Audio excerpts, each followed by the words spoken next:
morning everyone. So welcome back to my channel, Oshinos TV. So guys, ngayon lalaot tayo. So time check, it's now 3:20 in the morning of November 9, 2020. So dalawang araw tayo hindi nakalaot guys. Gawa ng malakas ang hangin. So ngayong umaga, susubok tayo. Papalis tayo ngayon sa Barahan.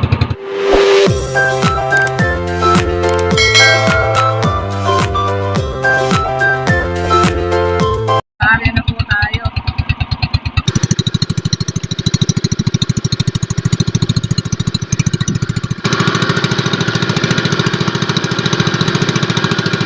Medyo malalaki yung alon guys. Nakasubo na naman tayo. Papunta pa lang tayo. Basa na. Kasi nung palis tayo ng Barahan, kalmada pa siya. Sobrang kalma. Nung naka-andar na kami mga 10 metro na yung layo namin sa Barahan, yun, biglang lumakas. Kaya dumiretso na lang kami. Kailangan natin kumita para makasurvive tayo sa daily living natin. Dahil yung mga nakaraan nating laot, sobrang hina ng huli. Kaya kawawa na yung mga mangingisda, mga na wala na mga pondo.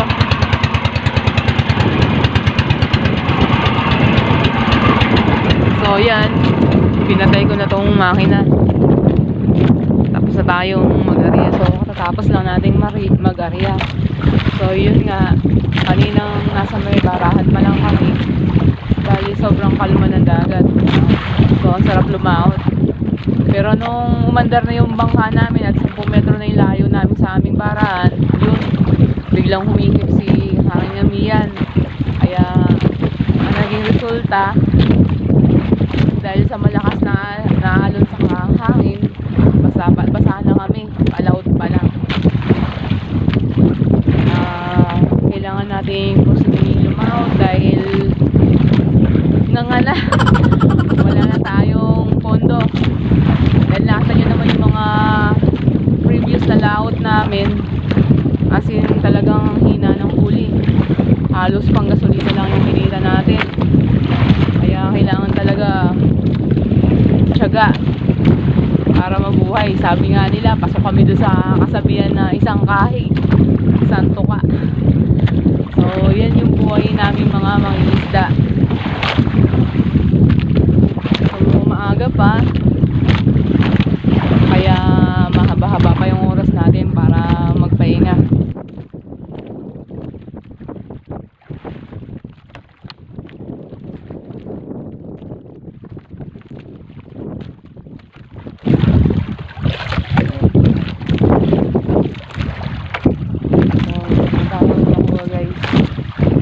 Swahe, sa alimasan, mga tunay.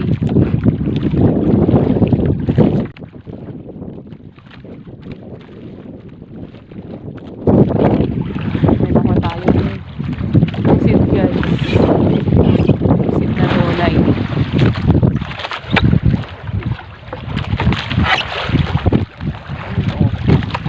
So, taksay.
natin tubig guys, yung tambor natin o yung timpon. Fresh pa rin yung hipon.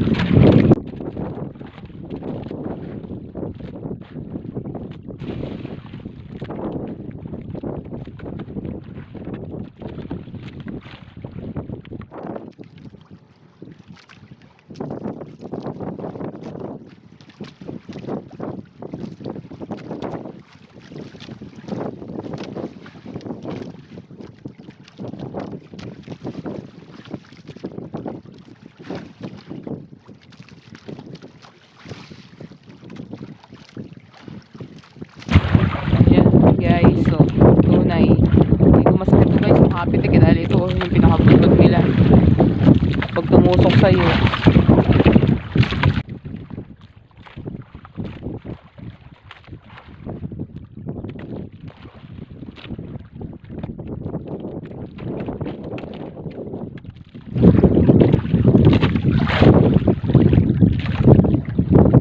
So guys,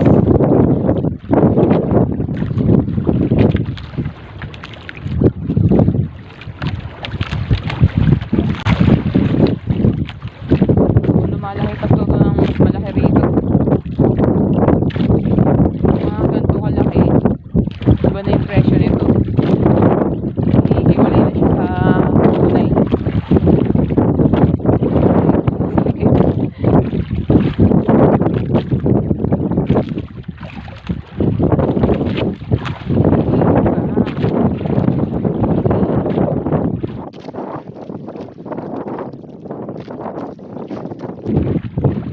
So yan siya.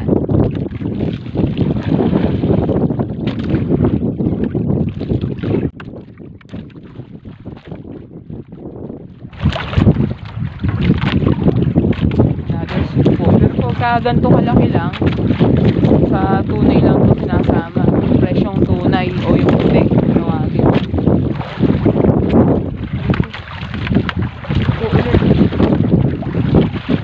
Natin itawan yung ating tinatanggal dahil makawala pa siya.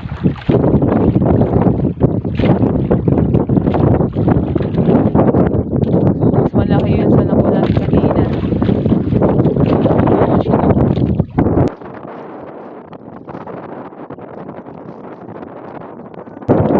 Papansin nyo, tinatanggalan natin. Ayun.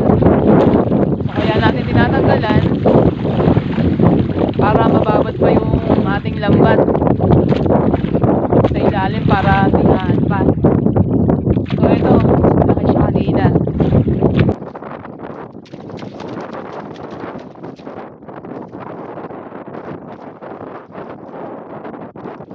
Tuloy kahit medyo madalang pa siya, tuloy sana. Makakakilo tayo pagkakas ito.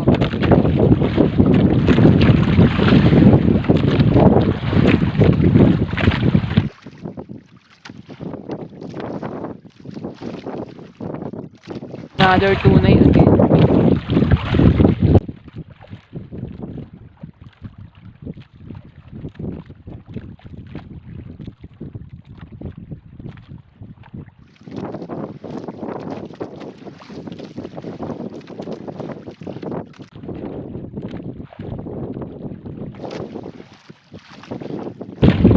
Talaga yung pagka napitik ka. Ang sakit na napitik sa akin. Matulis kasi yung buto yan.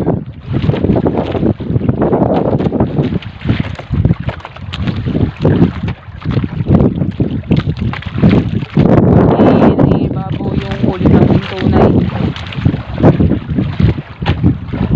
against sa swahe or bigas. So mas maganda yung presyo nito. Bigas yung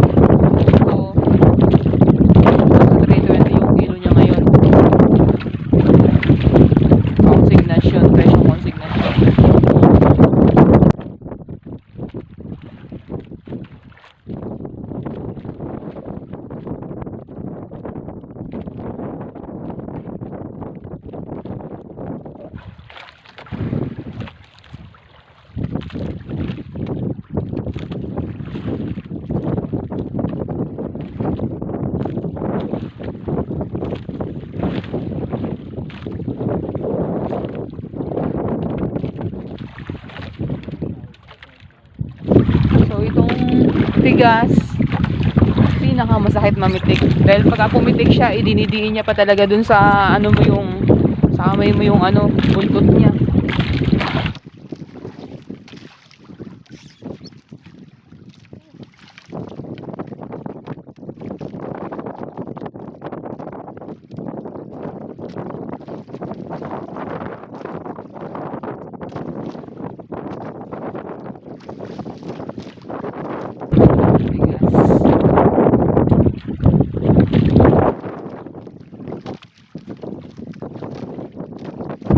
Madalang pa rin yung pila. Maganda sana to kung may hipon na ganito at maraming kalakal. So yung kalakal na tawag sa amin, yun yung kasama doon yung mga isda, putik, alimasan. Na tinatawag ng kalakal sa amin. Dahil yung pangunahing inuhuli natin dito, hipon.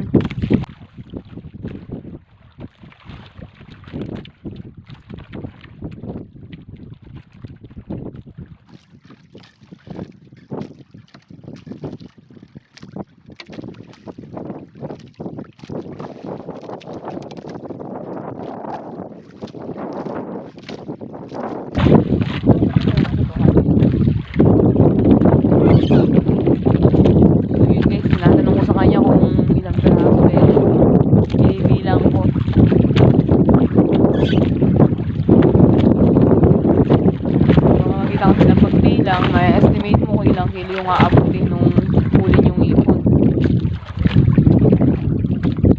Base na rin sa experience ko. Nakatuwa ko siyang bilangin. So magbibilang pagka ganyan madala. Pero pagka kada mata may tinga, mahirap na bilangin yun, guys.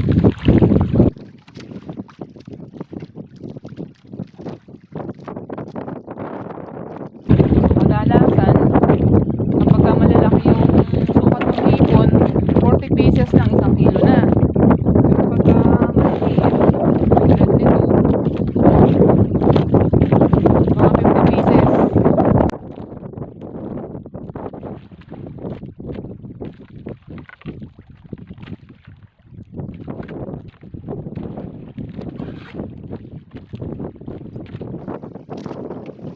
Yun naman eh, estimation lang naman.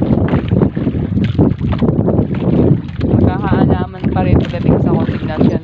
Nakapatong sa takluhan.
Daw yung agos.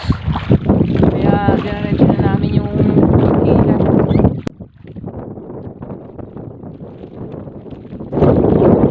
Laki.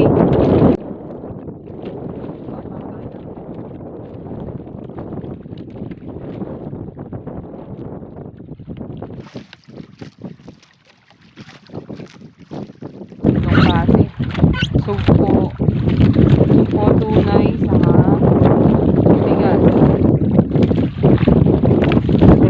tong malakas yung agos. Meron tong Oshinoko dahil para siyang humihila ng kalabaw sa ilalim ng dagat. Sa bigat. Alright, patapos na tayo at ako yung maglilimas ngayon sa ating baol. Ang aking Oshino ay hihilahin niya yung mga natitira pang lambat.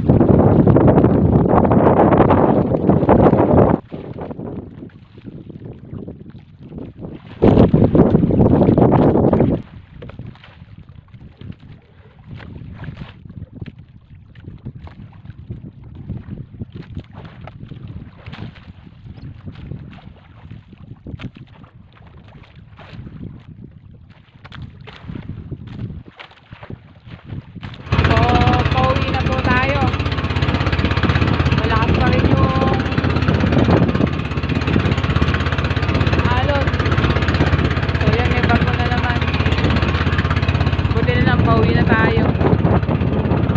Malaki pa rin yung alon niya guys. Saka yung hangin.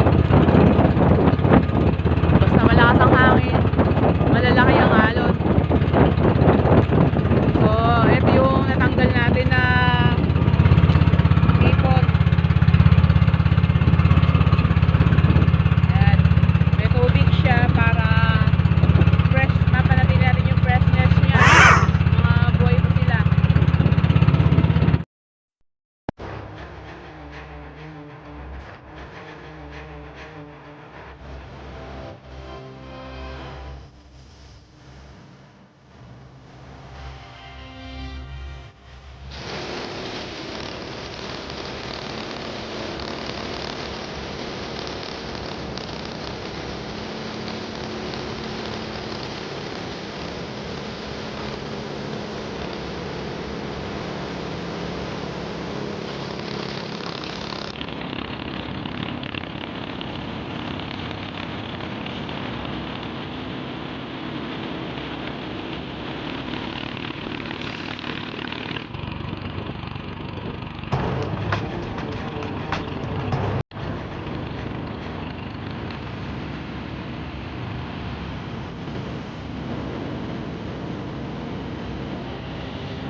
So guys, nandito tayo ngayon sa konsignasyon. So yan, for sorting ang ating mga huli.